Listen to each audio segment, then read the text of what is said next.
I knew obviously, I was going to have to cover the Putin interview, so I decided I'll try and find. There's actually not that many articles on the aftermath. There's a lot of articles complaining about the fact that Tucker was going to interview Putin, but then once the interview actually happened, there weren't so many articles. But I knew I wouldn't have to go far to find one that was crying about the interview, and of course that'd be the Guardian. I made sure to find one that I knew would be mad that the interview even took place. Tucker Carlson's Putin interview wasn't journalism, it was sycophancy. Right, because obviously, when there is a massive conflict that's happening that's definitely in the national interest, you're not allowed to talk to the other guy. Why? Isn't it?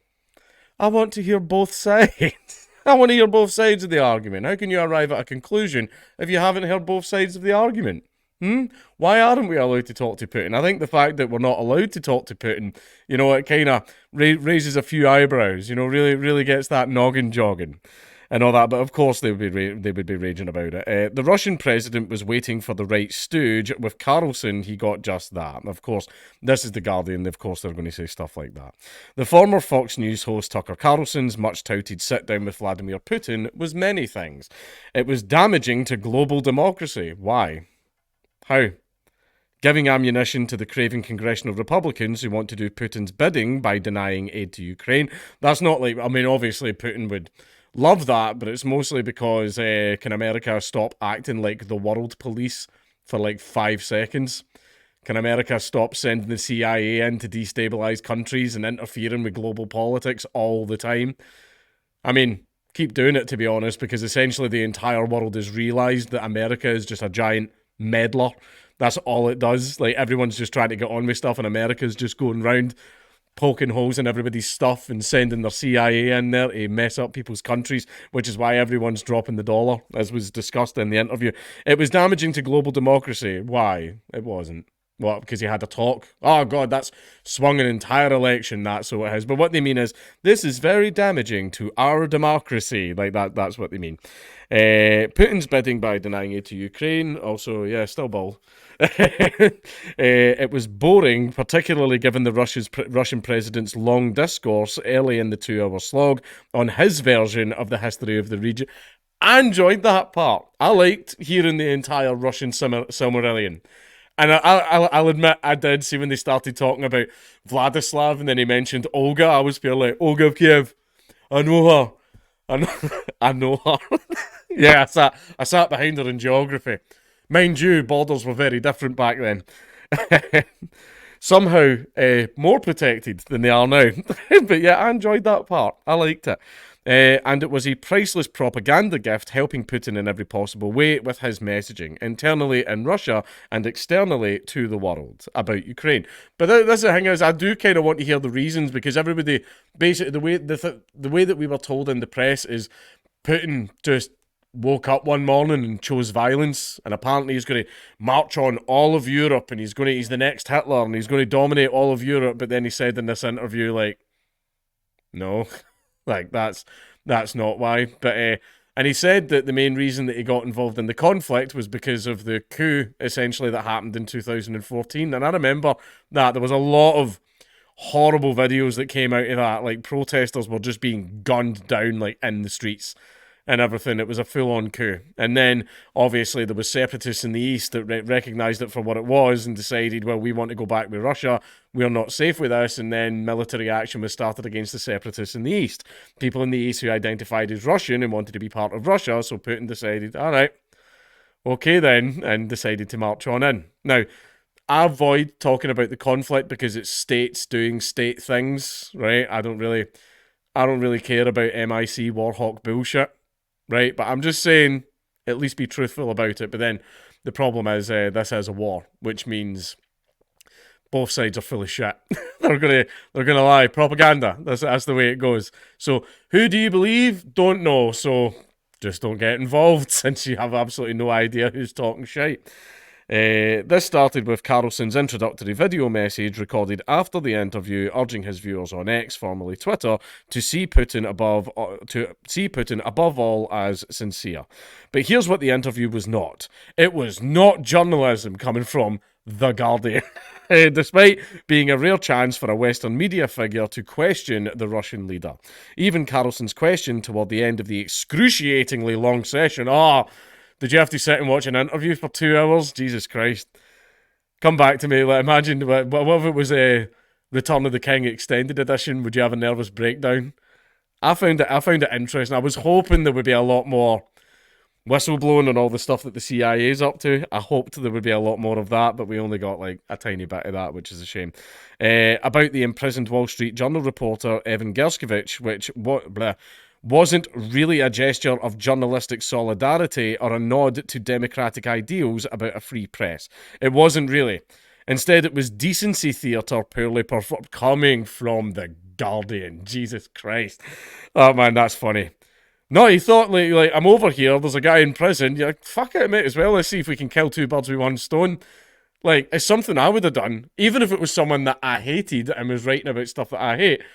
Kind of enjoy free speech, me. So I would have says, yo, let us take him with us. We'll take him off your hands, right? How much? I'd start haggling with them. I've got magic cards. Putin, do you play magic? I've got a lot of money in magic cards, man. I could fund the war. I could fund the war. I've got a full Kaladesh invention set, mate. That'll win the war. I'm the Iron Bank. Full Kaladesh invention set.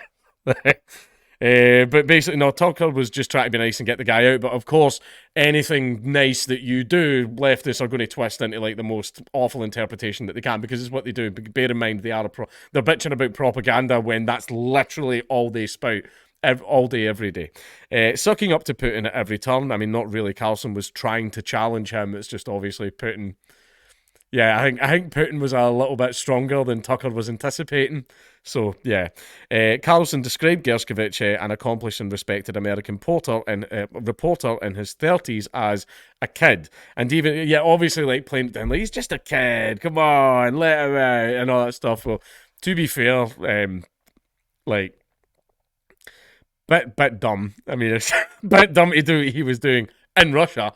So, you know, that's the silly decisions that a child would make. And even suggesting that he may have done something illegal that justified his arrest almost a year ago. Gershkovich's colleagues at the Wall Street Journal were appropriately appalled. Really? Were they now? Ted Mann, a Journal reporter, tweeted that it was disgraceful of Carlson to suggest he'd broken the law, and the Journal issued a statement that made their position clear. Evan is a journalist, and journalism is not a crime. In the article, completely bitching about Tucker's journalism. Yeah, great, okay. Any portrayal to the contrary is total fiction. I don't think there was anything wrong. I think it is absolutely journalism what Tucker did. Journalism is conveying information to the public that is in their interest. I think the words coming from the man at the other side of this conflict that's dancing on the precipice of becoming a global conflict, I think those words are definitely within the public interest. And I'm not even a journalist because I have a soul, but also, like, even I can tell you that. That's what journalism is, conveying information that's in the public interest. Although, because of The Guardian, they're like, no, journalism is conveying lies to make people vote the way that we want. Because obviously, they think that that's what journalism is, but let's go with the actual original definition. Bear in mind, this is The Guardian, very low IQ, very propagandized, totally owned by the state. What are you talking about? The Guardian's Sharp. I've got a bridge to sell you. Totally owned by the state. So yeah, a personal note. Gershkovich was my editorial assistant in 2015 when I was the New York Times public editor. Even then, when he really was a kid in his early 20s, he was diligent, honest, and a journalist at heart. I'm sickened by how he's been treated. So wasn't it very nice of Tucker to try and rescue him? I love how... this is one thing that I fucking love about leftists. No matter how good a thing is, see if right-wingers are supporting it, leftists are like, ugh, and everyone, which means that they don't give a shit. Everything about them is just anti-right. That's all it is. Like, right-wingers could turn around all over the world and do a giant fundraiser for cancer research, like a giant one, and they would go, cancer and why it's now right-wing dog whistle, and you should all pull your funding from cancer research. That's just what they do. Everything about leftist journalism is propaganda and anti-right. They don't actually believe in anything. Do the right believe in that? Well, then we believe in the opposite. Here's why the opposite is good. Here's why child grooming gangs are excellent, right? That's what they are, right? Tucker tried to do a nice thing, but because he's Tucker, everyone's angry about it. Last thing is, I wouldn't give a fuck who it was. See if I was in jail in Russia, and who's a journalist that I hate? There's someone that I hate, right? Vosh, right? I don't like Vosh, especially not after seeing that unfortunate little fuck up. This. Who saves porn to their computer? More importantly, who saves that kind of porn to their computer? How porn, like the stuff with the horses? How does a man get to that point? But I'm getting sidetracked here, right? Vosh. If Vosh somehow ended up in an interview with the guy that was holding me prisoner and went, I would like you to release him, right? I would come out of there and go like that, Jesus Christ, I don't give a fuck who released me. I just want released, right? I wouldn't care. Even if it was a friend of mine and Vosh managed to do it, I wouldn't be bitching at Vosh. I would say, all right then, tap of the cap for making a fucking attempt to try and save someone that I cared about. I wouldn't be like, how dare he? I wish you hadn't bothered trying to save my friend or save me. Like, dumb. They're just, like I said, it's all just anti-right. Are the right wing doing it? Well, we hate it. Right? You know, just the same as are the right wing working out?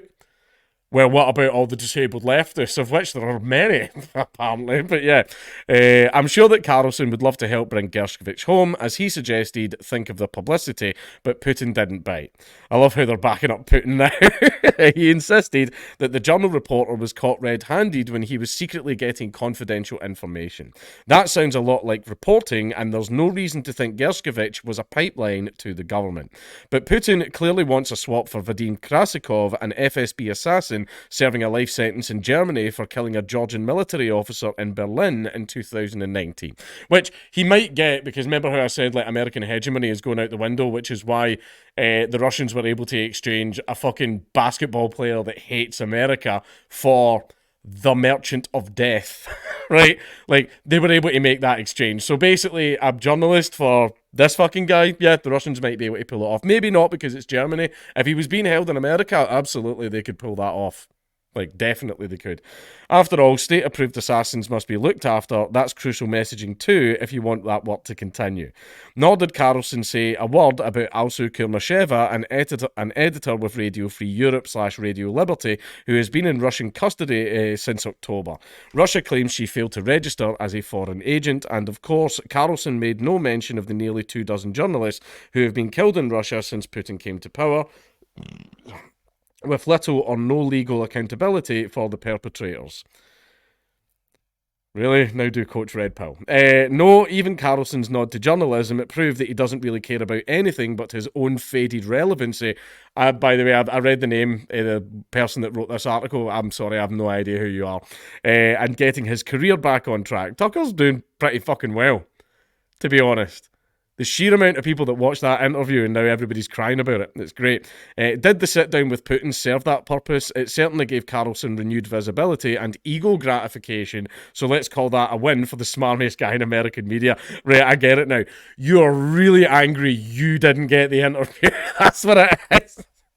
That's what this is. Maybe it's not that you didn't get the interview, it's that your handlers told you that you weren't allowed to do it. Because that's what I've heard, by the way. Like, journalists all over the place have been told, no, do not interview any Russian statesmen, don't interview any Russian guys. No, full embargo on any talk with Russia, because they are worried about the Russians' real reasons for the war being introduced to the public, which they do now know. Albeit, it took 45 minutes to build up to that after getting it. Anyway, back to 1696. I fucking loved that moment. And you just see Tucker here like that. But it was funny. But yeah, people don't want that information getting out, which is why there's an embargo on a British journalist talking to anyone from Russia. But the benefit to Carlson pays in comparison to what Putin got. As NPR's David Folkenflik noted, Russian media has fawned over Carlson this week, giving his comings and goings to Moscow a treatment akin to US media's coverage of Taylor Swift. The interview has circulated widely in Russia, and why not? So Carlson's interests were served, as were Putin's. As for the truth, not so much. Oh, yeah, I know, the Guardian cares a lot about the truth. But really no surprise there. Cast your mind back to last April when Fox abruptly dumped their Rainmaker and ratings star. The reasons were never completely clear, but they surely had something to do with the huge settlement, $787 million, that Fox had just paid to Dominion voting systems after the network circulated lies about the 2020 election that the company's company's supposed role. The 2020 election was absolutely fine and dandy, and a geriatric guy that can't even string a sentence together totally got the most votes in American history. Carlson has never been a stickler for the truth, coming from The Guardian, as he proved in the run-up to this interview, when he claimed that he was the only Western media figure who cared enough to get Putin on the record. Well, who else tried? Who else? Who else actually went over and done it? Did you? No, you didn't. Has anybody else done it? No, they haven't. In fact, you've banned all Russian media from operating in the West. Why? Why was that? Why'd you do that? Were you worried about what they might say? I mean, after all, when it becomes a war, the propaganda starts. Why would you let the enemy disseminate propaganda on your soil or on your platforms? Yeah. That's absurd. Many American reporters have tried unsuccessfully to sit down with Putin. Not true. Especially since the invasion of Ukraine. But the Russian president was waiting for the right stooge. With Carlson, he got just that. And there we are at the end of this. It's a pile of tears. That's essentially what this is. Margaret Sullivan, no idea who you are. Tucker's more important than you. But basically, I enjoyed the interview. I liked the Russian Silmarillion at the start. I also liked the fact that Nord Stream, Putin just kind of confirmed what we already knew. Like, as soon as Nord Stream happened, I was like, yeah, America. It was America. Basically, Putin believes the way he said in the interview, he believes the same way I believe. Who benefits, right? Just ask that. Who benefits, and also who had the means to do something like America. It was America, right? I was hoping he was going to go a lot more into the shady stuff. I think the fact that after the Iron Curtain fell, and America sort of realised that having an enemy to unite against, by the way, nothing quite unites a country or unites a people or unites, a nation, quite like an enemy to unite against. So even after the Cold War finished and the Iron Curtain fell and Russia started importing all the Western decadence, but the stuff that was being traded on the black market just ended up becoming normal for everyone to have, and everyone could afford it because it was coming in legally. That was the origin of the Adidas 3-stripe, by the way. Adidas 3-stripe was seen as a luxury, decadent good, so basically back in Soviet days, if you owned one of them, you fucking had money. You had connections. You had enough to buy this extremely expensive piece of tracksuit gear that was Western decadent. Filthy. Suka, right? But then after the Iron Curtain fell and Adidas 3-stripes were going for a few rubles each, so that's why everybody wears them. Because it's apparently a sign of money. But then it just became the fashion. But anyway, what was I talking about? Yeah. Basically, I do find it interesting how after the Iron Curtain fell and Putin went, all right, let's join the West and let's be friends with the rest of the world, and America went, no. It's much easier when our people are united against a big, powerful enemy across the sea. So that's the way I'm seeing it. I think it's because America was like, oh no, but things are good when we had Russia to unite against. It means we had an easier time arguing our giant, fat military and defense budgets, and we were able to argue the budget of the CIA because we had such a hostile foreign power working against. I think that's what it is. They just wanted Russia to be permanently demonized forever, We've always been at war with Eurasia. What are you talking about? I think it's that type of thing. That's at least what I believe. But I found the interview interesting. But at the end of the day, Putin as a head of state in the middle of a war, was he lying? Was he not? He probably was lying, right? But it's just the way that state leaders go, especially during times of war. But see, as for this whole, it wasn't journalism. It was, right? I don't care what anybody says. If there is a giant conflict going on, I want to hear both sides. Right, but one side's killing people, so both sides are killing people. It's a fucking war, right? That maybe one side instigated it, or maybe they fucking didn't. It just depends. But the problem is, I don't know the truth, and neither they fucking you. Oh, but I read in The Guardian, you don't know the truth. You don't know you know what they want you to be thinking, right? That's what it is, right? Nobody's telling the truth. Everybody's fucking lying. It's a fucking war, right? And one big side of war is propaganda and information. They want your support for the war, so they will tell you whatever they need to make that happen. And they'll make sure that the enemy isn't able to explain its side, because then that ruins the plan. They don't want you hearing both sides of the argument. That's why everyone's so fucking angry about this interview. Right, but as for the war in Ukraine and all that stuff, it's states doing state things, not my pig, not my farm. But still, I really enjoy how angry it made everyone.